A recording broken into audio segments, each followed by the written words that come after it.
Nah, perlu menjadi catatan kita bahwa pemilu 2024 itu memang sepertinya tidak baik dibandingkan 2019. Tidak baik. Tidak baik, bahkan agak lebih brutal gitu ya. Pertama tentu kita mengevaluasi dari nasional ke Ya. daerah baru ke tingkat lokal ya. Nah, perlu menjadi catatan kita bahwa pemilu 2024 itu memang sepertinya tidak baik dibandingkan 2019. Tidak baik. Tidak baik, bahkan agak lebih brutal gitu ya. Bagian mana ya? Kalau kita nonton film Dirty Food itu ya seperti itu gambarannya gitu. Kemungkinan yang buat tuh teman gitu. Dulu sama-sama di Aji. Kalau Mas Priyo ini mungkin di PWI. Beda mazhab. Beda masa. Ya itu mungkin kata Pak JK 22% itu dari faktanya. Sebenarnya lebih geni lagi gitu ya. Tapi yang kedua adalah soal banyaknya meninggal petugas KPPS. Kalau 2019 itu 700-an ya. Kalau sekarang kan terus bertambah meninggalnya pahlawan demokrasi kita. Nah, itu apa disebabkan oleh kelelahan. Nah, selama pemilu pasca reformasi, baik itu 99, 2004, 2009, 2014 belum berubah. Itu enggak ada yang terlalu meninggal banyak seperti itu. Karena kita cuma 4 kotak. Nah, ketika digabungkan perubahan Undang-Undang 7 tahun 2017, 2019 percobaan 5 kotak, langsung kita kaget dan banyaknya korban nyawa. Untuk apa kita pemilu? Ternyata rakyat yang dikorbankan. Tambah 2024 itu. Sekarang 4 ribuan masuk rumah sakit KPPS. 20-an orang sudah meninggal dunia. Dan mungkin akan terus bertambah. Karena misalnya dia masuk rumah sakit karena darah tinggi, stroke, pecah pembuluh darah. Kan itu susah untuk dirawat ya. Jadi ini dari segi keamanan. Walaupun kita KPU membuat aturan maksimal 50 tahun umurnya. Ternyata yang muda-muda pun kena tumbang gitu. Bukan hanya KPPS, saksi dari partai juga tumbang.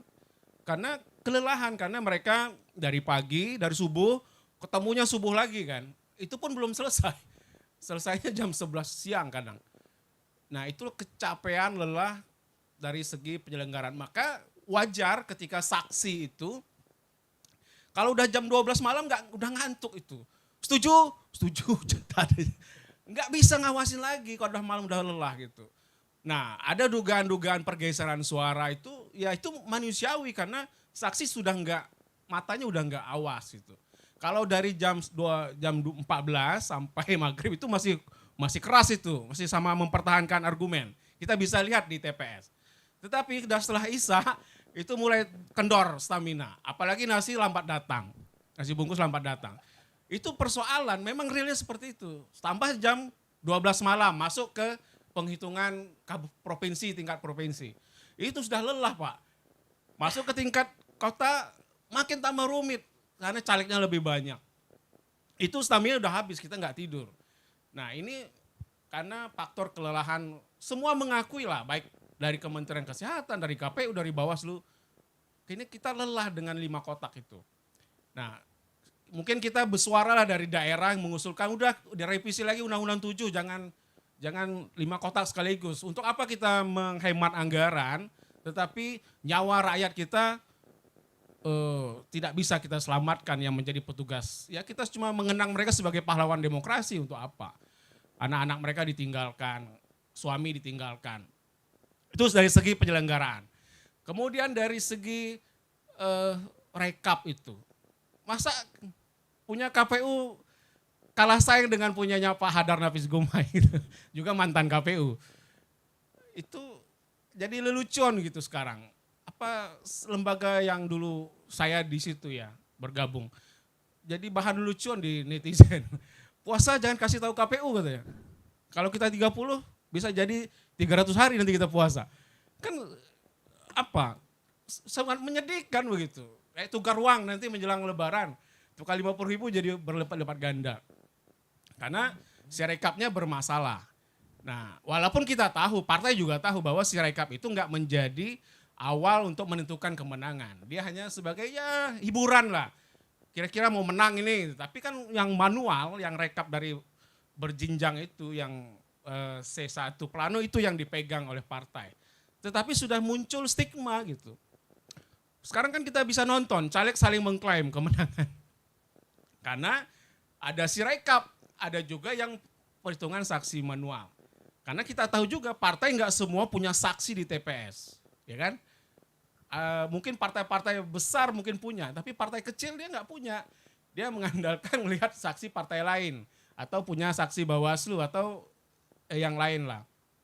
Sehingga kita bisa lihat ada yang mengklaim hari ini partai ini menguasai kursi DPRD, besoknya berbalas pantun karena masing-masing mungkin menghitungnya belum selesai. Nah, sebenarnya itulah fungsi Sirekap itu. Cuma pemilih kita nggak terlalu cepat ingin menyimpulkan, oh kita menang gitu. Kalau mereka punya database setiap saksi masuk sendiri kan sebenarnya udah selesai menghitung kalau seminggu habis pemilu. Normalnya seperti itu. Tapi tidak. Nah, yang ketiga adalah soal ini ya apa? Mungkin banyaknya PSU di Kepri. Tanjung Pinang aja 8. Nah, adanya PSU menyebabkan orang tidak pasti, dia belum pasti menang gitu jadinya. Bayangkan, ini tugas Bawaslu. Di kedai kopi itu ada yang mau jual tanah, mau jual mobil untuk memenangkan pesta terakhir mereka, hidup dan mati gitu. Apalagi selisihnya cuma 40. Karena kan sudah berhitung semua, sudah selesai saksi di Tanjung Pinang. Kalau Tanjung Pinang Timur tuh PTPS-nya cuma 100-an gitu ya.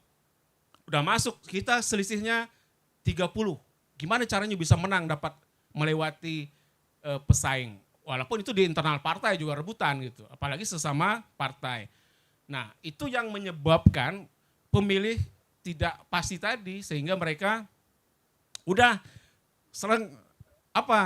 ada serangan malam, serangan subuh, serangan fajar gitu.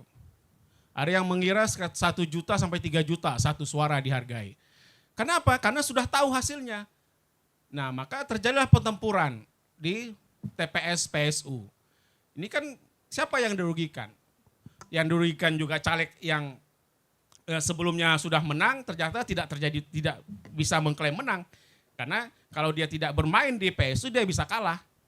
Ya, bermain itu bisa dalam tanda kutip ya, bisa bermain secara normal, tapi kalau normal sih kayaknya nggak mungkin karena akan dilibas oleh lawan politik kita. Jadi sesama bermain, ya kita nggak tahu bagaimana cara bermainnya. Itu akibat PSU. Kemudian apa yang menyebabkan PSU? Karena tidak kepahaman panitia di bawah. Bawaslu harusnya mengawasi itu di TPS. Kalau orang milih KTP-nya di luar Kepri, yang dikasih cuma 1, itu pun kalau dia terdaftar di DPTB atau di DPK. Nah sama KPPS dikasih semua 5 surat suara, ya jadi PSU dong. Karena dia nggak tahu. Maka pengawas TPS di lapangan juga diam. Mencatat aja nanti kita laporkan katanya. Ada PSU. Kemudian kasus Tanjung Pinang lagi. Petugas KPPS-nya nggak tahu. Lupa tanda tangan surat suara. Dah puluhan orang nyoblos baru dia ingat. Surat suara belum ditanda tangan. Ya udah kita bongkar aja kotak. Dibongkar lagi kotak suara. Ya udah PSU lagi. Ini kan mereka tuh dibekalin buku pedoman KPPS. Bawaslu juga saya kira dibekali.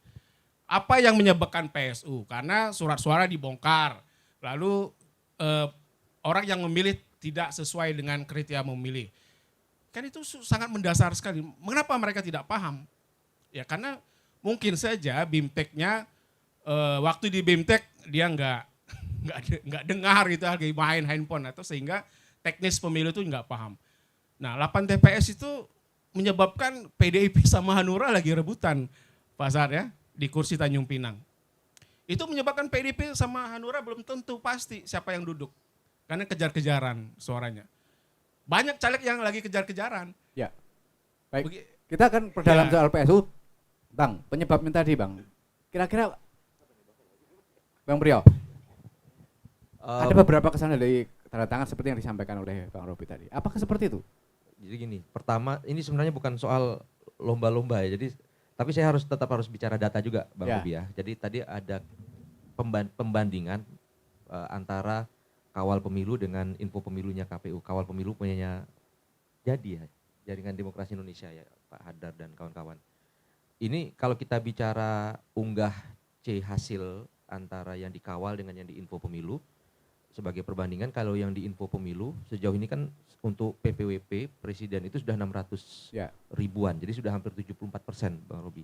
Sementara kalau yang dikawal pemilu itu kalau nggak salah baru 300 ribuan. Tapi bukan substansinya bukan lomba-lomba ini ya.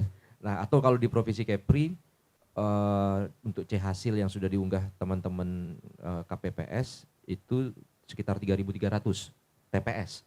Sementara kalau dikawal itu ada 2.600 sejauh ini. Jadi saya hanya ingin meluruskan bahwa kami juga di KPU terus berusaha untuk mengoptimalkan proses unggah atau upload C hasil tadi ke Sirekap. Kenapa? Karena memang ini adalah komitmen KPU dari awal untuk membuat pemilu ini menjadi setransparan mungkin.